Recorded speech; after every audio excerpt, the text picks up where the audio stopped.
안녕하세요. 이상호입니다. 작년에 여기 왔을 때 너무너무 추워서 막 제가 오들오들 떨면서 했던 기억이 나는데 생각보다 오늘 안 추워요. 그래서 지금 기분도 약간 이런 생각이시면 더 좋지 않을까 생각입니다. 이따 장표에 몇 개 나오겠지만 한 일주일 전, 뭐 길게는 한 2주일 전만 해도 사람들이 내년도에 뭘 해야 될지를 도무지 생각을 못 하겠어가지고 우왕좌왕 정도가 아니라 다 마음을 저기 안드로메다에 잠깐 보내놨던 분들이 있는데 다 지금 돌아왔어요. 대기권으로 다 들어와가지고 여기 내 머릿속에 들어올랑 말랑까지 여기까지 와 있습니다. 쭉 내려와 있어요. 다행히 이제는 내년에도 벌어야 되겠다 이 생각으로 다들 귀결이 됐습니다. 근데 여기 제가 항상 실어드리는 그림 한 장에 제가 드리고 싶은 얘기가 다 써 있는데, 돈 잘 버는 법, 어차피 우리 주제는 내년에도 부동산으로 돈 버는 법이니까 돈 잘 버는 방법은 일하세요거든요. 일하세요.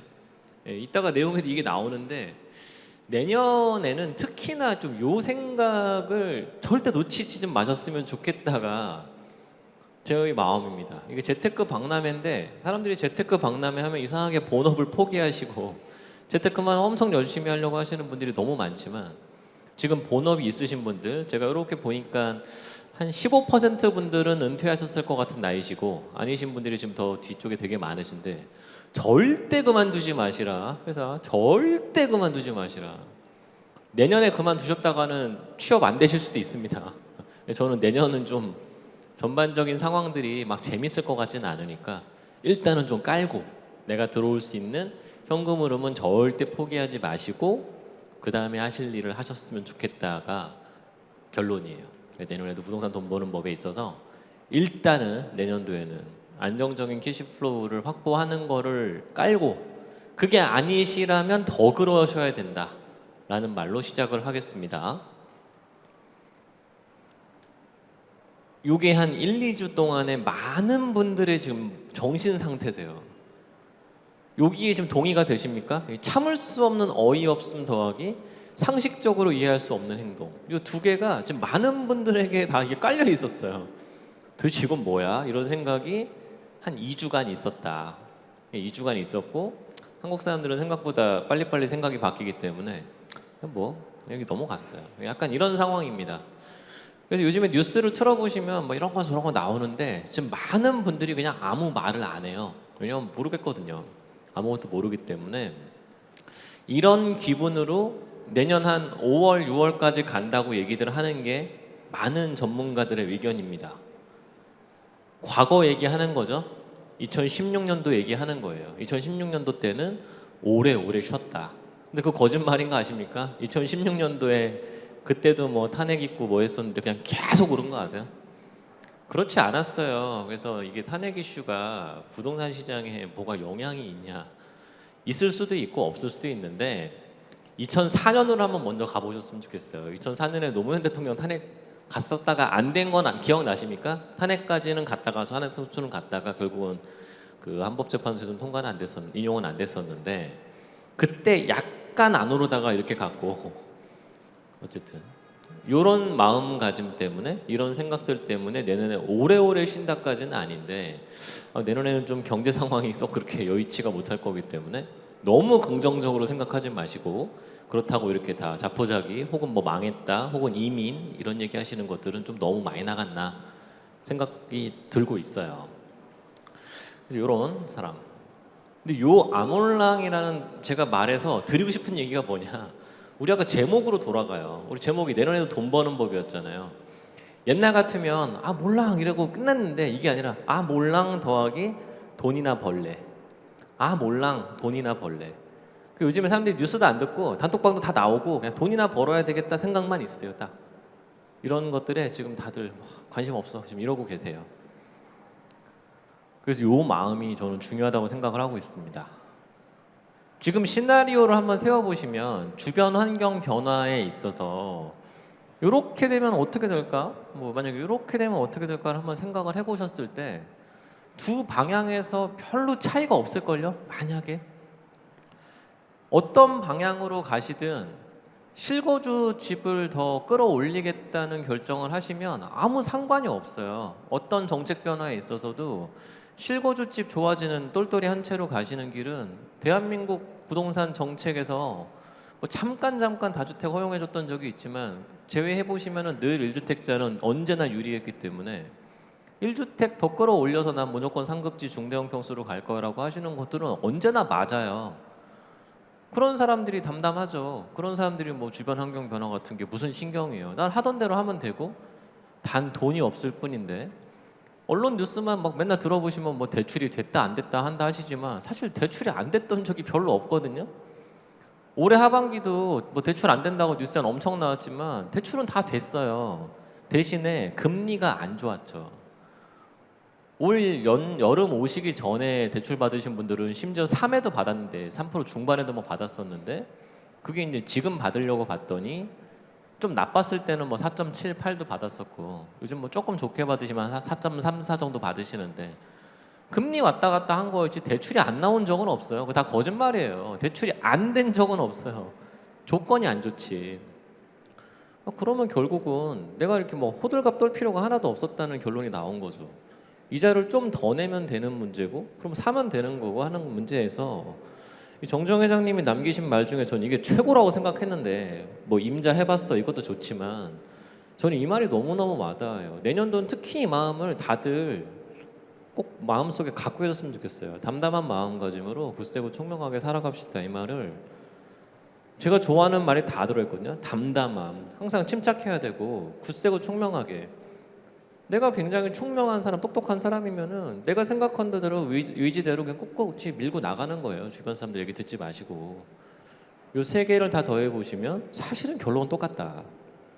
결론은 매우 똑같다라고 생각하시면 되겠습니다.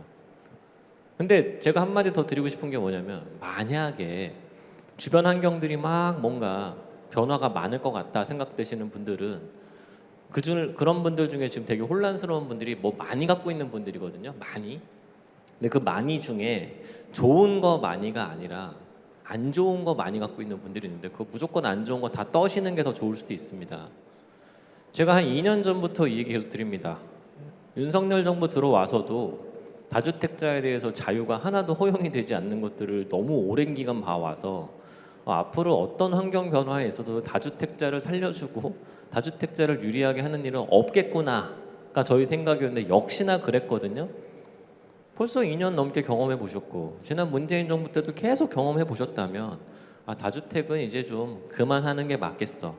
혹은 다주택이라는 말의 그 다는 두 개를 의미하나 봐. 이 정도로 결론을 내리시면 편하지 않으실까요? 두 개 갖는 방법은 공동명의 두 개가 아니라 개인 명의로 두 개 정도 가지시는 게 맥스인가 봐. 이게 지금 우리가 한 8년째 경험하는 겁니다. 8년째. 아침 개수 늘리는 거 별로 안 좋은 것 같아. 늘려봤자 하나 더 사야 되겠어. 그럼 어떻게 되겠어요? 사람들이 집을 두 개 사는데 하나는 나 살 집 사니까 정말 똘똘이 저 끝으로 가고 두 번째 집조차도 좋은 거 삽니다. 투자 목적이어도 좋은 거 삽니다. 이게 지금 작년 내내 그리고 작년 하반기 올해 내내 보셨던 모습이에요. 좋은 것만 계속 가요. 안 바뀝니다. 저는 그냥 단언코 말씀드립니다. 안 바뀌어요 이거. 계속 그럴 것 같아요. 왜 안 바뀌냐? 여기도 다주택자들 많으시고 심지어 등록주택임대 사업 하고 계신 분도 많으시겠지만 지금 뭐 피눈물 정도가 아니라 너무 지금 사실 한강다리 가기 직전인 사람들도 많고 이미 가신 분도 많고 다주택자들은 정말 너무 힘들단 말이에요.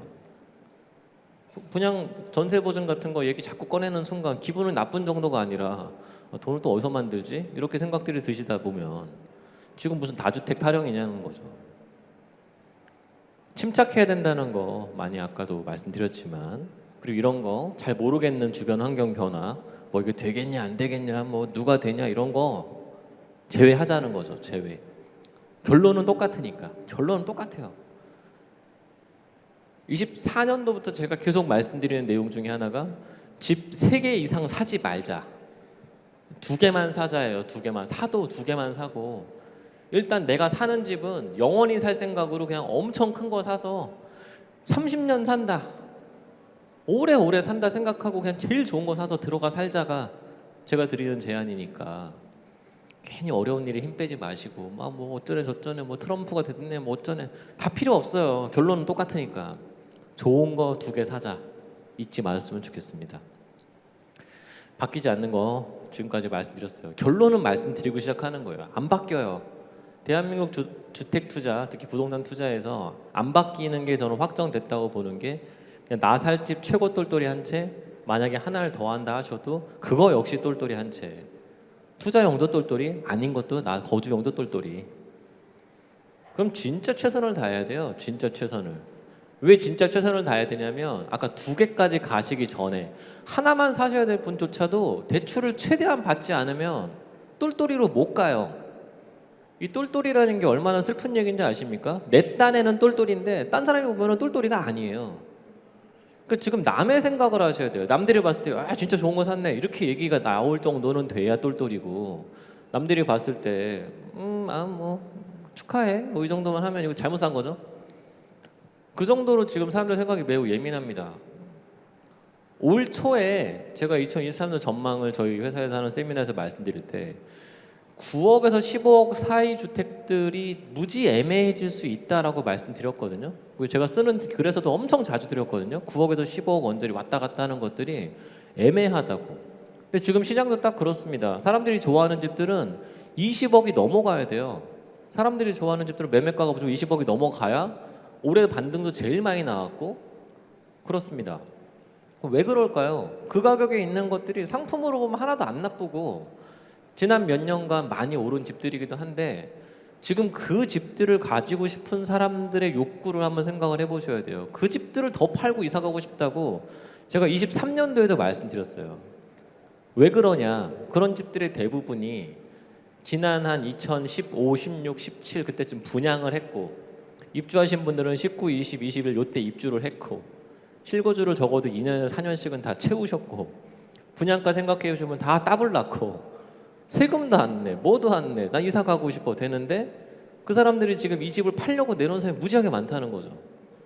안 나빠요. 상품, 위치 다 좋은데 그분들이 매도가 많으니까 일단 매도가 많으니까 가격이 막 올라가기 어려운 거 하나. 2번째는 거기에 들어오는 사람들이 그 다음을 봐야 되는데 지금 그런 집들의 특징들이 다 평당 4천만 원이거든요. 제가 올해 딴 회사에서 세미나 할 때와 하반기 들어 강조했던 게 평당 4천만 원 좀 유심히 보라. 평당 4천 사이언스 이런 얘기를 많이 드렸었고 내년에는 5천일 게 거의 확정적입니다. 왜냐하면 지금 10월 달까지 서울 평균 가격이 4,800까지 올라와 있기 때문에 제가 그 평당 4천 사이언스 얘기했던 올해 3월 달 지표를 얘기할 때가 4,200 좀 안 됐었는데 벌써 4,200에서 4,800까지 올랐잖아요. 평균 가격이. 그럼 내년은 5천은 확정적인데 그럼 다들 꼭 고민 이것도 하시는 거예요. 지금 내가 이걸 사서 얼마까지 갈 거로 예상이 대충 되는데 그건 너무 안 오르잖아. 그러니까 이걸 안 사시는 거죠. 이게 2번째. 3번째는 그럼 아까 그 처음에 팔려는 분들이 어디를 가고 싶으냐. 대체로 평당 4천 언저리니까 5천까지 가니까 한 12억부터 한 15억 언저리 있는 집들 매물이 많은데 그분들이 18억짜리 가겠어요? 2, 3억짜리 더 물려서 취득세 또 내시겠어요? 그분들은 저 멀리 간다니까요. 저 멀리. 저 멀리 갈 때 필요한 게 풀대출입니다. 왜 가고 싶으시겠어요? 딱 하나요. 애들 학교 가니까. 애들 학교 가니까 이왕이면 좀 학군 좋은 데서 학원 가까운 데서 살고 싶고 구축이고 뭐고 간에 필요 없고 나는 그냥 좋은 동네 가서 살겠어가 금액들이 대충 나오는 거죠. 올 초만 해도 뭐 19, 20에도 있었다고 치면 지금 그 19, 20짜리들이 대부분 지금 22, 23이에요. 10%씩은 올랐어요. 적어도 그렇게 인기 지역들의 집들은. 그럼 벌써부터 그때 안 파신 분들은 대출이 LTV 50 가지고 안 되는 분들이 많아요. 글로 못 가는 분들이. 지금 이런 모든 것들이 다 얽혀 있는 게 딱 9억에서 15억짜리 집들입니다. 실수요하시는 분들은 사서 들어가서 나쁘지 않아요. 사서 들어가도 됩니다. 대신에 양도 그 기대 차익만 좀 낮추시면 되는 거고 크게 벌려는 분들은 저 뒤에 거만 본다. 그 뒤에 거만 보는 것들이 지금 시장 양극화를 엄청나게 많이 만들고 있고 어차피 크게 날 거 내가 들어가 살 것도 아닌데 실입주 안 채우시면 세금 다 지금 기준은 일반과세 혹은 옛날 기준으로 돌아가면 엄청 중과세 맞지만 중과세든 일반과세든 일단 양도 차익이 커야 되겠어 라는 생각을 하신다면 큼직큼직 오를 수 있는 것들을 사시는 거죠. 지금은 딱 둘이에요. 실고주집 좋은 데가 사시는 거랑 많이 올랐으면 좋겠어 사시는 건데 그 많이 올랐으면이 어정쩡한 게 아니라 그냥 비싼 게 더 오르더라. 내년은 양극화 더 심해질 것 같습니다. 근데 지금 다 만사 귀찮으세요. 자, 지금 뭐 뉴스 틀면 심란하고 막 그러니까 심란해. 심란할 때 쉬어야 돼. 심란할 때 쉬는 거 아닙니다. 심란할 때 움직이셔야 됩니다. 남들도 심란하거든요. 심란할 때 움직이셔야 됩니다. 요 소득 이야기는 굳이 긴 말씀을 드릴 필요가 없는데 소득이 겉으로는 어떻게든 많아야 됩니다. 실제 내 주머니에 안 꽂혀도 다 포가요로 다 은행에서 가져간다고 쳐도 일단은 찍히는 건 많아야 됩니다. 왜냐하면 이게 대출을 결정하니까. DSR이라는 말도 안 되는 제도가, 전 DSR 정말 싫어하는데 말도 안 된다고 생각을 하는데 정부가 너는 이만큼만 받아라라고 이렇게 정해놓는 게 전 대출 많이 받고 싶은데요. 이런 얘기를 해도 아니야 넌 이만큼만 받아. 정말 정부 편의잖아요. 정부에서 편의를 위해서 대출을 이만큼만 받게 하는 건데 여튼 이것도 이기기 위해서는 연봉이 쭉쭉 오르면은 DSR은 다 이길 수 있습니다. 지금 LTV와 DSR 중에서 이기기 쉬운 게 DSR이에요. DSR은 연봉만 높아지면 됩니다. 그럼 더 적극적으로 살아야죠. 승진하고 이직하고 하는 거죠. 제가 이게 2022년도에 현대차증권 유튜브에서 찍었던 내용이고 이거 말고 제가 뭐 금리가 어쩌고 저쩌고 나가는 게 저게 하나 저를 놀리는 짤인데 제가 그때 더 중요한 얘기를 한 적이 있거든요. 여기 1억이 있다면 경기도 비규제 지역 소형 아파트와 뭐 경기도 규제 지역 오피스텔 중에 뭐가 더 좋은가요? 라고 누가 물어보셔가지고 제가 이런 것만 안 해도 부자 된다고 그랬거든요. 이런 것 좀 제발 좀 사지 마시라고. 이때 뭐라고 그랬냐. 왜 부동산으로 꼭 1억짜리를 할 걸 찾느냐. 딴 거 해라 딴 거. 부동산에서 이런 거 해봤자 오르지도 않는다. 시드머니 무조건 키워라. 그리고 돈이 될 만한 걸 사고 오른쪽에 워런 버핏이 얘기한 것처럼 저 10분도 보유하고 싶지 않은 거면 10년 이상 보유할 생각 없는 거면 사지 말라. 저 말도 부동산에 똑같은데 이런 것들을 정해가지고 제가 그냥 1억 있으면 코인이나 하십시오라고 22년도에 말했고 뭐 지금 코인 많이 오른 것들은 다 아실 거고 요즘 저희 회사에 오시는 분들이 코인으로 대박나서 오시는 분 꽤 많아요. 그게 무슨 수백억이 아니라 그냥 잔잔바리로 한 5천만 원 뭐 1억 넣었는데 많이 올라가지고 오시는 분들 많습니다. 그것만 가지고 오시는 게 아니라 자기 집도 좀 팔 거고 코인도 많이 벌어서 더해서 뭔가 하시겠다는 분들도 많을 정도로 그래서 여기 젊은 분들 중에서는 절대 뭐 소액 가지고 부동산 하는 이런 결정은 죽었다 깨나도 하지 마시고 젊은 분들은 무조건 생애 첫 대출이에요. 생애 첫 대출. 그리고 여기 50대 이상 분들 중에서도 내가 인생에서 집을 사본 적이 없다. 나는 무주택이었다 계속 이러신 분들도 역시나 그런 분들 중에 상당수는 가점이 있으니까 청약에 들어가시겠지만 청약 아니고 그냥 좋은 거 하고 싶으신 분들은 생애 첫 대출입니다. 생애 첫 대출. 생애 첫 대출은 굉장히 파워풀합니다. 그래서 꼭 결혼하셔라. 이 얘기도 제가 많이 드립니다. 재테크 박람회에서 할 얘기인가 싶지만 저는 이게 1등이라고 생각합니다. 재테크의 시작은 결혼부터입니다. 결혼부터 하셔서 소득을 늘려놔야 재테크가 되지 혼자 사시는 분들이 하실 필요가 없습니다. M&A랑 똑같습니다. 큰 회사 될 때 M&A 돼야 되는 것처럼 우리도 합쳐야 됩니다. 합쳐서 부자 되자입니다. 연봉 4,500만 원, 6,500만 원 받을 때의 대출과 결혼하셔가지고 가구 소득이 1억 1천 넘어갔을 때의 대출은 완전히 달라집니다. 내년도부터는 적어도 저 명확한 단계적 목표 설정을 꼭 하셨으면 좋겠습니다. 제가 만나보는 아주 많은 분들은 목표가 없어요. 그냥 돈 많이 벌고 싶었는데 그 돈 많이가 얼마입니까? 라고 여쭤봤을 때도 그냥 불편함 없이 살 정도인데 불편함 없이가 얼마인데요 도대체? 좀 모르겠어요.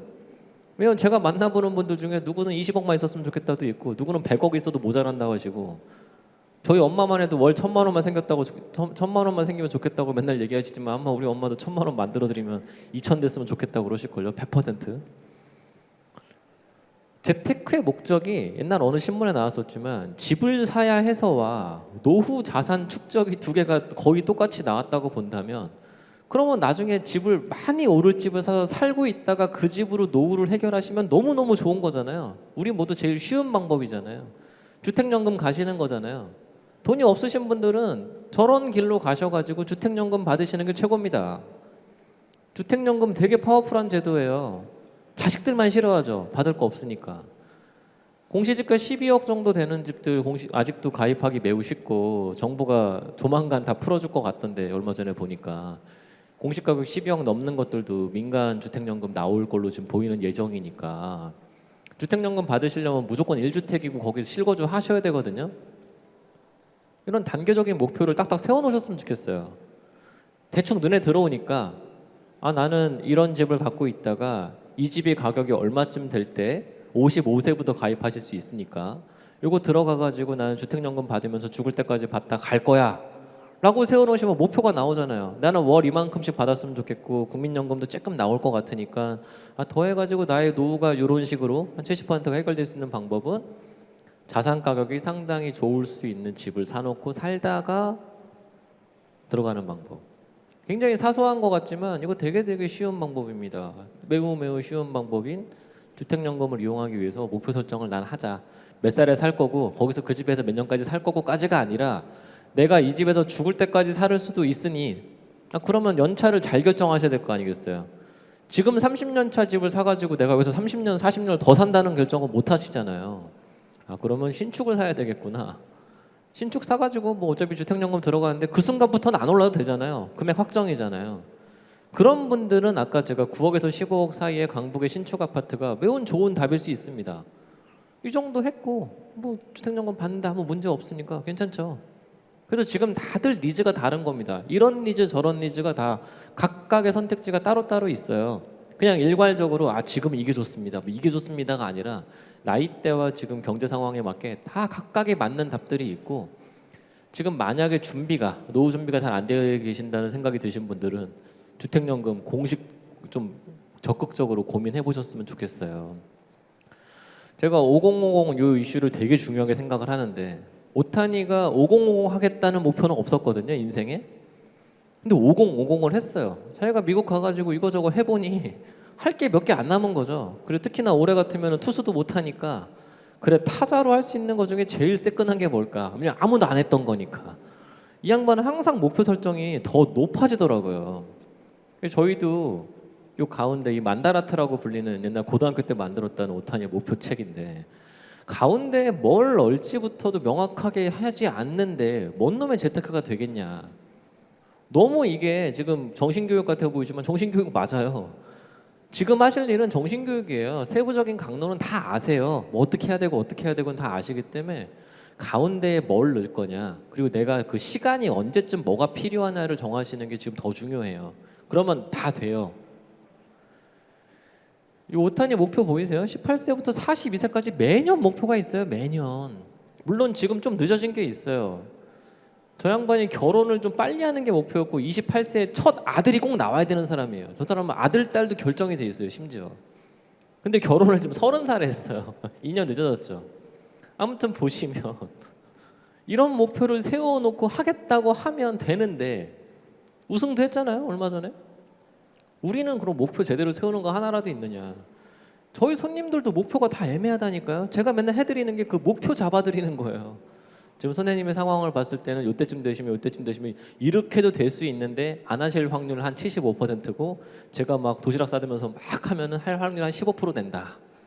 뭐 그런 거 말씀드리면서 어떻게든 좀 하게 만드는 일을 제가 하기 때문에 중장기 목표에서 아까 말씀드린 대로 주택연금 가고 싶으신 분들은 가면 돼요. 적당히 오른 거 딱 사셔가지고 그 순간 확정 짓고 연금 받고 돌아가셔도 되고 너무 좋고 난 그래도 훨씬 많이 오르는 게 좋아 생각하시는 분들 그것도 좋고 어쨌든 1주택, 5억 2주택까지 많으신 분들은 다 떠는 게 올해 할 일이실 거다 생각합니다. 작년부터 이미 떠셨어야 되고 목표는 항상 이렇게 딱딱 정확하게 저는 매년 세우시는 건 말도 안 된다 생각하니까 20년 정도는 세우셨으면 좋겠다 생각을 합니다. 저도 60살 목표가 있거든요. 이미 40은 넘어가가지고. 근데 저도 26살쯤에 40살 목표도 세웠었는데 40살 목표는 일단 됐고 저도 60살 목표는 좀 빡빡하긴 해요. 제가 좀 많이 높게 해놨거든요. 많이 높게. 근데 그래도 한번 해보려고 합니다만 이런 목표들을 좀 잘 세워놓으시면은 다 된다. 목표가 있으면요. 다른 생활이 다 영향을 받으니까 하면 됩니다. 노후 문제는 잔고가 좀 많이 많아야 된다 이 얘기 드리는 거고 제가 아까 시작할 때부터 회사 그만두지 말라고 그랬잖아요. 제가 저 유튜버 거 한 3번 봤는데 되게 막 와닿는 게 많더라고요. 이게 옛날에 21년도인가 나왔던 유튜브 그 영상이에요. 제가 뭐 여러 가지 투자를 잘 해놔가지고 이제는 경제적 자유를 얻어서 뭐 시간의 자유도 얻고 싶어서 그만뒀다. 근데 오른쪽에 막 엉엉 울고 계시죠? 그만뒀더니 매우 힘들더라. 저도 회사 그만둬 봤지만 회사 월급이라는 거는 너무 좋습니다. 저희도 지금 월급날인데 저희도 월급 송금해야 되는데 정말 힘들거든요. 특히 내년도는 더 힘들거든요. 꼭 연봉을 더 올리셨으면 좋겠습니다. 제가 이번에 현대건설 대표이사님 1970년생이 되는 거 보고 좀 놀랬거든요. 대기업도 이제 1970년대로 사장이 되는구나. 그렇게 생각을 해보신다면 나는 지금 연봉을 어떻게 올릴 것이냐와 높은 자리에 올라가면은 퇴직금이 엄청나게 느는 거 아세요? 다들 그 생각을 빠뜨리고 계신데 저 높은 임원에 올라가시면 연봉도 연봉이지만 퇴직금이 진짜 많이 나옵니다. 이걸 놓치시면 안 되는 거예요. 차라리 재테크보다 그게 나을 수도 있어요. 괜히 어정쩡한 거 하시지 말고. 재테크는 그냥 쉽게 가시고 자기 개발을 좀 더 열심히 하시면 부동산 투자도 더 잘 된다입니다. 무조건 오래가는 놈이 되셔야 돼요. 그 뭐 강한 놈 되지 마시고 오래가는 놈. 강해서 내년에 죽으면 뭐 할 거예요. 오래 가면 강하더라. 제가 되게 좋아하는 짝패 영화에 나오는 대사입니다. 내 명의 집 없으신 분들은 꼭 가지시고 공동명의 안 돼 있는 분들은 공동명의도 좀 해주시고. 근데 첫 번째 집은 일단은 무지 좋아야 됩니다. 첫 번째 집은 매우 좋은 것까지 하시고 나서 두 번째도 좋은 거 하자입니다. 그게 지난 2년 동안의 결론이었어요. 다들 이러고 계시고 앞으로도 계속 이럴 것 같다는 거죠. 다시는 등록주택 임대사업자 같은 거 아무도 안 할 겁니다. 물론 정부가 하게도 안 해주겠지만 아무도 안 할 겁니다. 아무도. 너무 배신을 심하게 당해서 할 수가 없죠. 이런 마음 상태로 어떻게 임대를 놔요. 무한갱신권 얘기 얼마 전에 들었을 때 다들 막 경악을 금치 못했잖아요.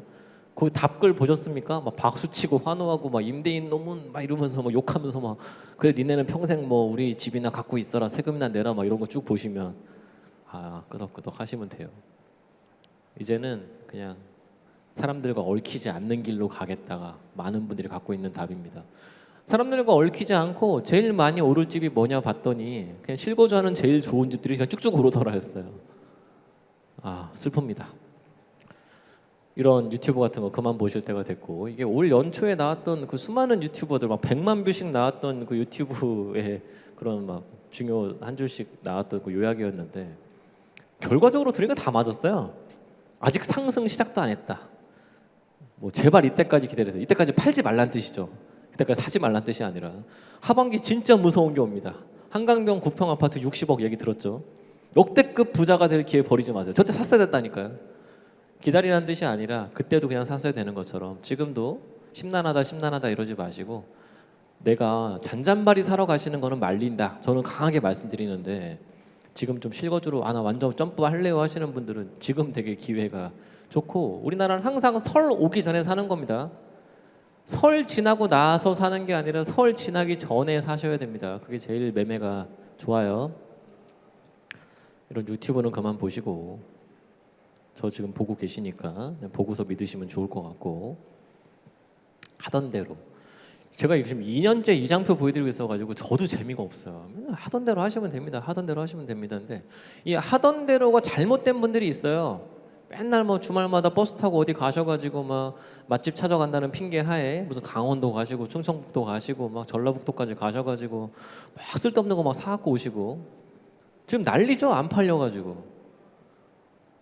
조심스러운 얘기지만 지금 그렇게 많은 사람들이 물려있는 지역이 몇 개 있습니다. 진짜 몇 개예요. 한 손가락 약간 넘어가는 것 같아요. 제가 보면 한 6개, 7개 지역, 거기에 집 많이 갖고 계신 분들은 누가 먼저 파느냐의 이슈만 있다고 저는 말씀드리고 있어서 그냥 나부터 파는 게 제일 이득일 수 있습니다. 정말 누가 하나 먼저 파느냐 이슈만 있어요. 왜냐? 지금 다 마이너스기 때문이에요. 지금 파시면 그냥 돈이 없어져요. 투자금조차 남지 않습니다. 돈 많이 막 가지는 분들이 매우 많고, 지방의 중소도시 가시면 그런 일이 너무 많습니다. 심지어 그렇게 투자하신 분들이 신용대출 받으셔가지고 많이 사신 분들도 많아서 그분들 매도하는 순간 다 신불이에요. 이제 그냥 하던 대로 하시면 됩니다. 하던 대로. 그런 분들 빼고 실거주로 이사 가야지 우리 애들 더 크니까 좋은 데 가야지 하시는 분들은 그냥 하던 대로 하시면 되고, 이 방법은 70년대, 80년대, 90년대 늘 똑같았고 바깥 분들은 퇴근하실 때 안부인들이 이따 집에 올 때 다른 데로 와 이렇게 주소 알려주면 왜 그래라고 묻지도 않았거든요. 그냥 오셨거든요, 글로. 왜 그렇겠어요? 계속 이사 다니니까 그렇죠. 그때처럼 똑같이 하시면 됩니다. 다만 그때는 기간 제한이 없었고 지금은 2년 실거주. 제가 아무리 봐도 요즘에 2년마다 막 움직이시는 분은 돈 제일 많이 버시는 것 같아요. 인생 목표가 몇 가지가 있다고 생각을 했을 때 제가 아까 20년, 40년 이게 목표 세우는 거 매우 중요하다고 했지만 나이야 자동으로 먹으니까. 근데 나이 자동으로 먹지만 옛날 같으면 저런 것들을 다들 하셨었는데 지난 몇 년 전부터 안 해도 된다는 이상한 사회 풍조가 생겨가지고 저 중에 아무것도 안 하시고 하시지만 우리가 아무것도 하기 싫어도 눈은 낮춰야 됩니다. 눈 낮추기만 하시라고 말씀드려요. 눈 낮추기. 눈을 낮춰야 결혼도 하고 눈을 낮춰야 가족도 만들고 눈을 낮춰야 돈을 법니다. 돈을 버는 데서도 눈을 많이 낮추셔야 됩니다. 그 눈을 낮춰야 되는 게 뭐냐? 수익률입니다. 수익률. 지금 무슨 300%, 400%, 1000% 나는 거를 찾으시는 거야말로 이거야말로 투기를 넘어서서 그냥 거의 도둑놈 신보 아닙니까? 세상에 그런 게 있을 수도 있지만 그런 걸 한다고 나한테까지 기회가 온다는 생각은 아니잖아요.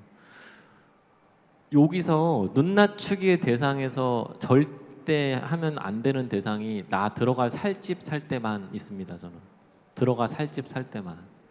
나머지 것들은 조금씩만 낮추시면 오히려 그게 더 성공적일 거다라고 생각이 되고 부동산 투자도 마찬가지입니다. 요만큼만 올라도 돼 하는 것들이 지금 더 많이 오를 겁니다. 왜냐하면 그거 사시는 분들도 다 똑같은 생각이거든요. 그걸 사시는 분들은 이만큼만 올라도 됩니다 이렇게 생각하시는 분들이 많으니까 쭉 가죠. 매우 지금 요 말씀을 오늘 강조를 드려야 되는 얘기예요. 눈 좀 낮추셨으면 좋겠다. 그러다 보니까 거꾸로 다양성이 사라졌습니다. 부동산 시장이 좀 다양성이 다 사라졌어요. 저 뭐 많이 안 올라도 돼요 뭐 이렇게 생각하시는 분들이 사시는 게 뭐냐, 그냥 강남에 좋은 거 사시는 거거든요. 많이 안 올라도 돼요가 그분들 입장에서 많이가 금액이 아니라 상승률이에요. 상승률을 낮게 잡으시는 거예요. 낮게. 근데 만약에 누구는 3억짜리 사가지고 6억 바라시는 분들은 2배 나는 걸 바라는 거지만 30억짜리 사가지고 3억 오르는 거 바라시는 분들은 10% 오르는 거 바라는 거잖아요. 그러니까 정말 자산가들 위주의 시장 흐름만 있습니다. 다주택 금지 거의 동의어죠. 다주택 금지를 지금 한 4, 5년째 경험을 하다 보니까 다주택 금지 상황에서는 잔잔한 것들 혹은 싼 것들은 하나도 안 오르고 저 하늘에 있는 것들만 계속 가는 거. 말 그대로 다양성 없어요. 부동산 시장은. 수능 올해 수능 성적인데 9평5라는 말 들어보셨습니까? 이거 누가 차별 용어라고 쓰지 말라고 그러시던데 국민 평급 5등급의 약자예요. 왜냐하면 9등급까지 있으니까 5가 가운데겠거니 이렇게 보시면 5등급의 제일 끝자락이 위에서부터 보셨을 때 한 60%입니다. 중간보다 아래죠. 평균을 노리시면 안 되는 거예요. 평균은 중간보다 약간 낮아요. 아 이렇구나 했을 때 어디쯤을 내가 목표로 해야 될까 생각을 해보시면 그래 1등급 4%네. 한번 4% 한번 해볼까? 여기서 학교 다닐 때 공부 잘하셨던 분들은 저거 되게 쉽게 생각하시겠지만 공부 4%가 인생에서 제일 쉽습니다. 자산 4% 하시기 무지하게 힘들고 소득 4% 하시기 무지무지 힘듭니다. 돈 잘 버는 사람 무지 많고 장사 잘하시는 분들 많기 때문에 오히려 공부가 더 쉽다. 그래서 옛날부터 공부가 제일 쉬웠어요 이런 얘기 나오는 건데 저는 저 목표를 한 4%에 잡으시면 좋겠다 생각을 하고 있어요. 뭐냐? 9평1. 난 1등급 한번 해보겠다. 근데 상위 4%가 충분한 거냐? 저는 충분하진 않다고 생각을 하고 있습니다. 올해 수능을 52만 2,670명이 받고 이 중에 4% 해보시면 2만 등입니다. 2만 1,000등. 2만 1,000등. 2만 등 뭐 하면 되지 뭐. 2만 등, 2만 등도 못 하겠어? 뭐 이러신 분들 한둘이 아니겠죠. 그런데 2만 등 안에 드는 분들 중에서 어디는 더 좋은 학교, 더 좋은 과 가고 싶은 분들이 있고 지금은 뭐 웬만한 서울대도 다 인기 없고 의대부터 가니까 서울대 의대와 그냥 서울대 나머지 과들의 합격 수준은 완전 다른 학교잖아요. 그래서 서울대 의대는 의대 증원 사태에도 불구하고 의대 증원이 없으니까 135명 0.025%구나. 그래서 오늘 말씀드릴 내용 중에 하나는 0.025%에서 4% 안에 들어가는 것 정도는 한번 도전해보자 입니다. 상위 4%만 하자는 거죠. 그 안에서 얹어서 해보자는 겁니다.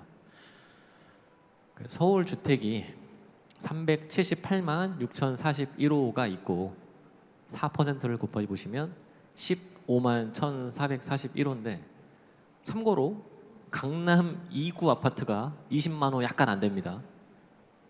이거는 아파트만 있는 게 아니라 뭐 빌라고 주택이고 다 들어가 있는 숫자가 378만 6,041호고 아파트만 보시면 한 180만 호 조금 넘는데 요 정도 한 15만 등 정도 되는 집을 내가 사는 게 목표다. 저거를 만약에 내가 45세까지 사겠다. 이런 목표만 세우셔도 매우 훌륭합니다. 근데 4%가 아니라 0.025%를 곱하시면은 딱 1000개로 줄어들어요. 저거는 한번 도전해보고 싶은데 라고 하시는 분 얼마나 많겠어요. 저 얼마나 많겠어요의 분들이 누가 해당이 되느냐. 맞벌이 하셔가지고 그래도 연봉이 한 40대 중반인데 한 3억 정도 되시고 그리고 내가 지금 집 갖고 있는 것들이 한 3, 40억 하시고 이게 무슨 옛날 같으면 이거 무슨 뭐 전문직 최고봉 소득 아닙니까? 라고 하실 수 있겠지만 그냥 아주 많은 회사에 한 부장에서 상무 달랑말랑 하시는 분들이 처한 상황입니다. 그런 사람이 얼마나 많겠어요. 연봉 3억, 1억 5천, 1억 5천 받으면 3억이고 아까 자기 집 갖고 있는 거 40억이라고 했는데 지금 반포에 그냥 30평 아파트도 한 50억 하잖아요. 새 아파트는. 옛날 아파트 40억 다 넘어갔잖아요. 그런 분들이 그놈의 DSR을 이겨내고 대출을 최대로 받아가지고 그 다음 집으로 가면 이런 일들이 더 심각화되겠죠. 그분들은 이자 낼 수 있어요. 이자 내는 거 아무 문제 없습니다. DSR이라는 게 그 사람이 이자를 넘치고 남을 정도로 보고 있기 때문에 정부에서 하라는 거 DSR 다 보다 보시면 그래 뭐 다 되긴 돼. 삶의 질만 좀 떨어지지만 소득이 워낙 많기 때문에 삶의 질이 그렇게 떨어지지도 않습니다. 이 상황이 지금 얼마나 슬픈 거냐. 소득이 낮으신 분들만 대출 하나도 안 나오고 그렇게 대출 나와서 뭘 사봤자 굉장히 이상한 것만 사게 되고 그런 집들은 계속 오르기가 힘들고 그런 집들이 오르려면 임대사업자라도 있어가지고 누가 막 사줘가지고 이게 전세라도 놓고 해서 가야 되는데 그런 시장은 그냥 완전 망가뜨려놨고 저 하늘만 갈 수 있게 만든 게 다주택자 규제다. 중간에 낀 것들 아까 9억에서 15억짜리도 움직이기가 쉽지가 않다. 그럼 어떡하지? 끝에 선택지만 남은 거예요. 이 얘기 1년 내내 드렸습니다. 1년 내내 드렸습니다. 이 얘기 1년 내내. 그래서 여기쯤 도전하셨으면 좋겠다. 근데 다 노려만 보지 하진 않더라. 하면 되는 할 수 있게 만들어 주는 게 뭐냐? 내가 들어갈 생각으로 대출을 좀 많이 받는 겁니다. 제가 그걸 풀대출이라고 말씀드렸습니다.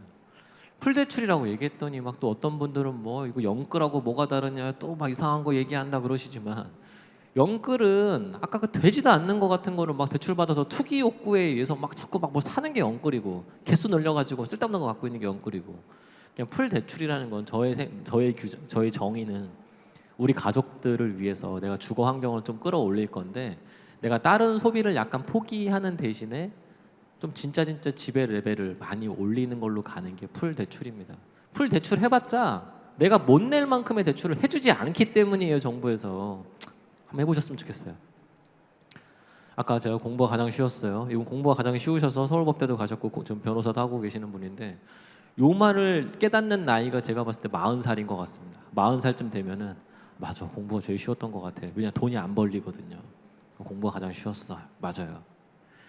그래서 요게 제가 드리는 말씀 1년 내내 똑같은 장면 보여드리고 있고 최대한 많이 받아서 상급지에 사는 거고 영끌하고 다르다. 이것도 올해 내내 보여드리고 있습니다. 요 장표는 지난 11월부터 쓰고 있는 장표인데 서울시 교육감 재보궐선거 저는 이번 서울시 교육감 재보궐선거에 좀 놀란 게 많아요. 놀란 게 평당 사천 사이언스 말씀드리고 그 다다음 주에 총선이 있었어도 총선 결과를 딱 봤더니 제가 예상했던 거랑 비슷하게 나왔거든요. 뭐냐면 그동안 이 동네는 계속 색깔이 이랬을 거야 했는데 색깔이 바뀐 데들이 몇 개 있는데 서울에 지방은 다 필요 없어요. 서울만 이슈예요. 왜냐면 제가 서울 평당 사천 사이언스 얘기를 들었고 평당 사천이 넘는 지역은 서울과 과천과 분당밖에 없기 때문에 이거 서울 얘기인데 총선 때 그런 일이 벌어져서 여기도 이렇게 뭐가 소득이 높아지니까 사람들이 생각이 바뀌는구나. 평당 사천 사이언스라는 건 결국은 세금에 대한 저항을 말하는 거라고 제가 설명도 드렸었는데 아니 이번 11월 달에 보니까 세금에 대한 저항은 생겨나고 있는데 자녀 교육에 대한 생각은 크게 안 바뀌었네라고 생각되는 게 이번 보궐선거였거든요. 이 보궐선거 자꾸 재보궐선거니까 사람들 투표율 낮다고 얘기하시지만 사전선거가 있는 나라기 때문에 할 생각만 있으면 다 알 수 있고 투표도 옛날보다 훨씬 밤늦게까지 합니다. 그리고 새벽부터 합니다. 할 생각만 있으면 다 해요. 전 이번 재보궐선거 교육감 재보궐선거를 볼 때 서울에서 투표율 높았던 지역들은 그냥 답이었다고 보고 있습니다. 투표율 무지하게 높아요. 막 심지어 40% 가까이 되는 지역도 많아요. 봤더니 그냥 다 학군지더라. 그러니까 지금 학군지에 사시는 분들이 자녀 교육에 대해서 매우 화가 나 있는 포인트와 완전 S급 학군지는 아닌데 신축 아파트 많이 져가지고 사람들이 살고 싶어하는 특히 초등학생 한 1, 2, 3학년까지는 살 만큼 괜찮다고 생각하는 동네 엄마들의 생각이 너무 다른 거예요. 지금 교육에 대한 생각이 너무 다르다. 근데 그게 안 다를 수도 있습니다. 왜냐하면 그분들은 중학교는 또 인기적으로 다 이사 갈 거니까. 지금 요 장표 오른쪽에 왼쪽은 잘 안 보일 수도 있지만 저 노란색으로 막 써 있는 데 보이세요? 저기가 투표율이 무지하게 높았던 지역들이거든요. 시꺼먼색으로 나온 데도 보시면 그 노란색 써 있는 지역들이 무지 높은 지역들이고 이쪽은 보시면은 그냥 색깔 이슈인데 요거를 한번 잘 조합하셔서 투표율도 높고 요렇게 나온 지역들을 교집합을 해보시면 우리가 알던 그 지역이에요. 다를 게 하나도 없어요. 평당 4,400원으로 바뀐 게 문제가 아니라 그냥 결론도 여기였잖아. 내 돈 갖다 놓을 때는 결국 여기밖에 없잖아. 그래서 요즘에 다들 요거 11월 달 거를 보시고 저희 손님 한 분은 정말 충격적으로 저거 보고 난 그 다음날 바로 잠실 아파트를 사셨어요. 계속 고민하고 계셨거든요. 계속. 근데 저거 딱 보더니 그냥 바로 사시더라고요. 고민을 엄청 하시다가. 그분도 얘기 똑같았죠. 우리 애는 그냥 여기서 키워야 될 것 같아요. 얘기를 곧바로 하시더라고요. 끄덕끄덕. 다 아시겠죠? 무슨 일인지. 이제는 설명을 안 하고 그냥 행동만 봐도 이심전심이 자동으로 돼요. 저 사람이 저걸 왜 했나가 끄덕끄덕. 파는 것도 이유가 알겠고 사는 것도 알겠어요. 그러니까 요즘에 사람들끼리 굳이 안 만납니다. 그거 왜 했니? 왜 했니? 물어볼 필요도 없어요. 다 알 것 같으니까. 그래서 요즘에 저녁 식사 약속이 다들 줄으셔가지고 식당이 그렇게 안 됩니다. 11월 달까지 흐름을 보시면 지방광역시들 계속 하락이에요. 지방광역시 반등이 나오진 않습니다. 지방광역시 반등이 안 나오는데 도 단위에서 상승이 나타난다는 거는 매우 이례적인 일들이에요. 이거 보시면서 야 충남 올라, 충북 올라, 특히 전북 많이 올라, 드디어 전라북도 사러 갈 때가 됐어. 이런 생각만 안 하셔도 부자 됩니다. 이런데 굳이 차비 쓰지 마시고 굳이 시간 쓰지 마시고 서울에서만 해결하시라고 말씀드린 게 23년도부터의 이슈입니다. 시간 쓰지 마시라고 그냥 가까운 데서 좋은 거 답들 찾으시라고. 저렇게 많이 올라가는 지역들 지방서 막 찾으려고 하셔봤자 결국은 제일 많이 올라가는 지역은 서울이에요. 이거 무지 이례적인 겁니다. 서울이 상승률 1등이기는 쉽지가 않아요. 서울 상승률이 1등이고 심지어 저 서울 내에서도 강남 쪽, 강남 서초가 아니라 그냥 강남 쪽이 훨씬 더 많이 오르더라. 이런 상황들은 지켜보다 보시면 이것도 역시나 이심전심이죠. 끄덕끄덕 다 알겠는 거죠. 근데 그렇다고 강북권을 포기할 거냐? 이게 이제 첫 번째 결론, 요 장표에서. 두 번째 결론은 지금 이놈의 평균이라는 건 지금 아무 의미가 없는 숫자예요. 우리 집 안 오르고 우리 집 빠지면 남이 오르든 말든 아무 중요한 게 아니고 지금 똑같이 움직이지도 않기 때문에 그럼 2번 여기 장표 2번 결론은 뭐냐? 저 위에 강북권이 2.99 올랐다고 해서 좀 덜 올랐는데 그럼 강북에서 앞으로 미친 듯이 오를 곳들이 있을까? 이거를 예상해 보는 것도 재밌겠죠. 그것도 재밌을 거라 생각하고 있습니다. 세 번째 결론 확실한 거는 지방은 진짜 모르겠다. 지방은 진짜 모르겠다. 올해 2.4% 예상했다가 5.2%까지 왔더라. 요 1월 2일 날 사진이 다다. 제가 이 사진이 나오기 전까지는 지방에 대해서 그래도 좀 조심스럽게 말했어요. 지방시장은 뭐 오래 걸릴 수도 있는데 뭐 이런 식으로 말했었는데 이 사진을 보는 순간 저보다 훨씬 더 사회적으로 저명하신 분께도 지방을 그냥 발로 차버리셨기 때문에 저도 이때부터 지방을 쉽게 말해요. 이 사진 보여드리면서 이래도 지방이 될 거라고 보십니까? 라고 그냥 말씀드려요. 저 사진이 찍힌 장소는 부산, 저 헬리콥터의 목적지는 서울. 지방 자산을 서울로 갖다 놔야 된다는 아주 훌륭한 사진이라고 제가 1월 5일 날 저희 회사 세미나 할 때 이렇게 말씀을 드렸던 짤이 그날 밤에 엄청 돌아가지고 뭐 누구는 엄청 욕하시고 막 누구는 맞는 말 했다 하시던데 이 생각은 저 2024년 1월 2일부터 저는 변함이 없습니다. 원래도 저 생각이었고 말만 좀 조심하다가 이날부터는 말 조심을 좀 덜 합니다. 지금도 좀 조심은 하지만 덜 합니다. 그러실 필요 있겠어요가 과거 표현이라면 요즘은 그러지 마세요라고 말씀드립니다. 제가 지방 출신이라는 것도 잊지 마세요. 서울은 천룡이네 것이라고 하시는 생각들을 하시는 분들 누구냐? 서울에 못 사시는 수도권 사람들만 이 생각을 하시고 지방 분들은 이런 생각 안 해요.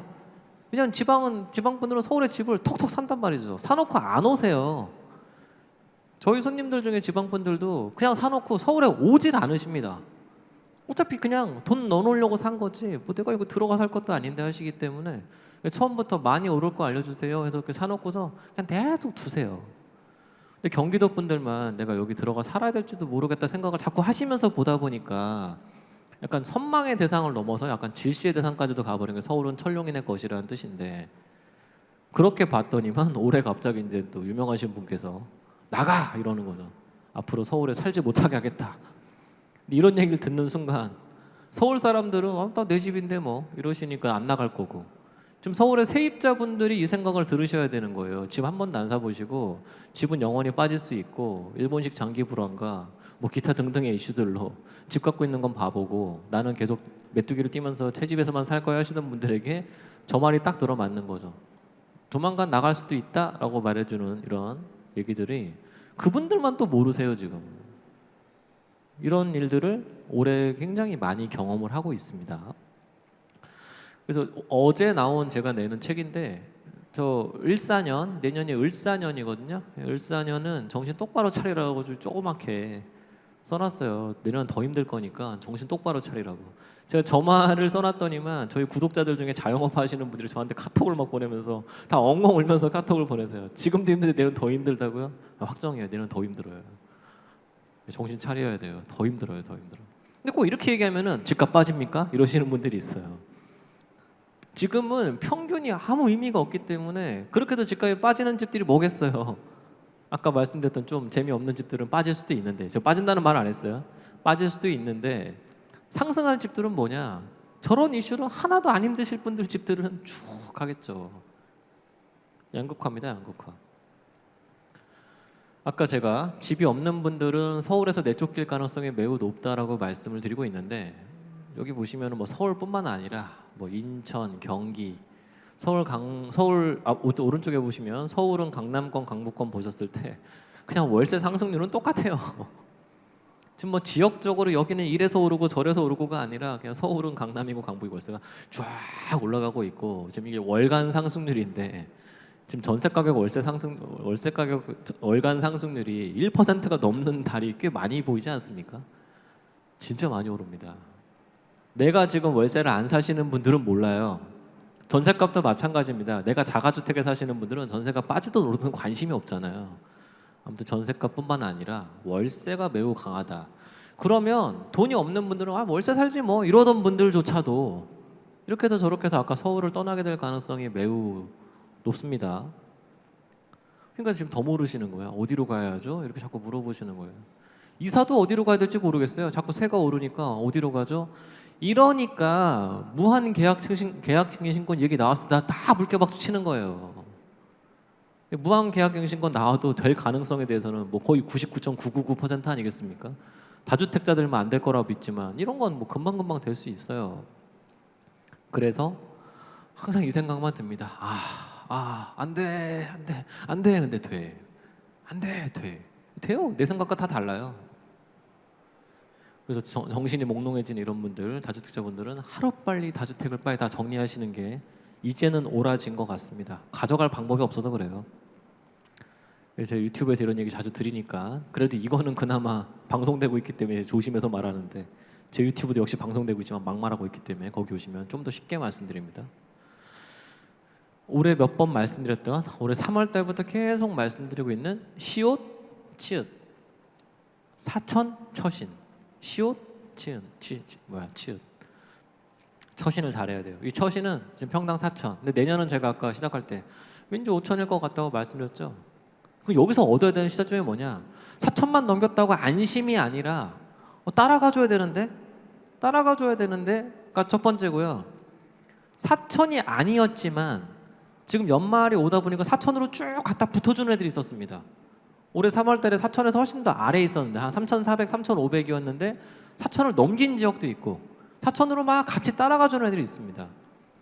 서울 시내 투자를 하실 때는 따라가지 못하는 집들을 고르는 것들은 진짜 힘들 수 있어요. 근데 강남 빼고 강북에서는 따라가지 못하는 집들의 특징은 사실 거의 답이 나와 있습니다. 1번, 아무 호재가 없는 지역. 지금 호재란 거의 없습니다. 호재는 다 대부분 발현이 됐어요. 호재 없는 지역이 거의 다예요. 지금 호재는 강남에만 있어요. 2번은 뭐냐면 하도 강북에 대단지 재개발들이 막 이제 입주가 남아 있으니까 잔잔한 집들이 아무도 쳐다도 안 봐요. 그 잔잔한 집이랑 한 300세대, 500세대 이런 거 보지도 않아요, 진짜. 집 보러도 안 옵니다. 저희 손님 한 분 집이 한 5월 달쯤 내놨는데 아무도 안 왔어요. 아무도. 금액도 한 7억 정도 하거든요. 아무도 연락이 없어요. 그냥 조용해요. 그래도 누군가는 보러 와야 되는데 지금 이런 집들 한두 개가 아닙니다. 심지어 9억에서 15억 사이도 아닙니다. 9억 밑이라서 신생아 특례 대출도 되고 다 대출도 많이 나오는 집인데도 보러도 안 옵니다. 왜냐? 경쟁작도 아니죠. 훨씬 위에 있는 훨씬 좋은 집들이 빡빡빡빡빡 입주를 하니까 다 글로 가요.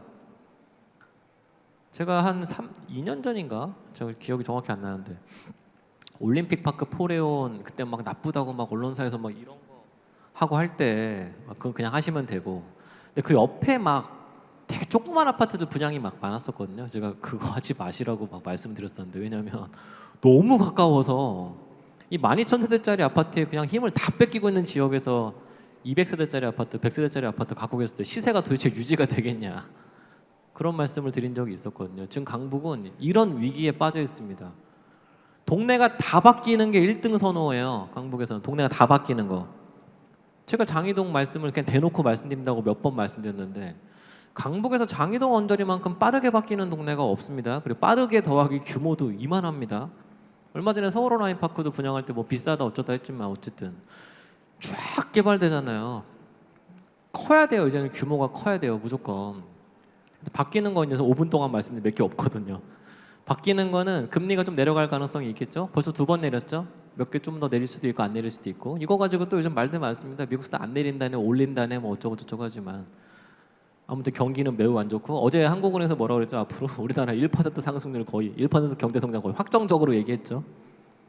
아무튼 경기가 무시 안 좋아요. 진짜 너무너무 안 좋아요. 이게 저 놀리는 짤이라고 말씀했잖아요. 경기가 안 좋으면 금리는 경기가 안 좋을 때 내리는 거라고 부동산 하나 가지고 얘기하는 게 아니라고 이제 좀 아시는 것 같아요. 주요 산업들 다 지금 너무 힘들다는 거. 우리나라 지금 주요 산업들이 좋지가 않아요. 다. 이러니까 또 집을 못 삽니다. 아니 이렇게 경제 주요 산업들의 상황이 안 좋은데 그럼 임금 동결이던가요? 임금 다 올랐거든요 올해. 좋은 업종들은 진짜 많이 올랐거든요. 올해 자동차, 현대자동차 올해 임금 협상할 때 보시면 11% 증가 효과가 있다고 그랬거든요. 직원들은 부정하시던데 밖에서 보면 다 맞아 보였어요. 계산해 보니까 대충 맞는 것 같아요. 그만큼 지금 업종이 좋으면 진짜 많이 주고 업종이 안 좋으면 우리나라는 그래도 좀 오릅니다.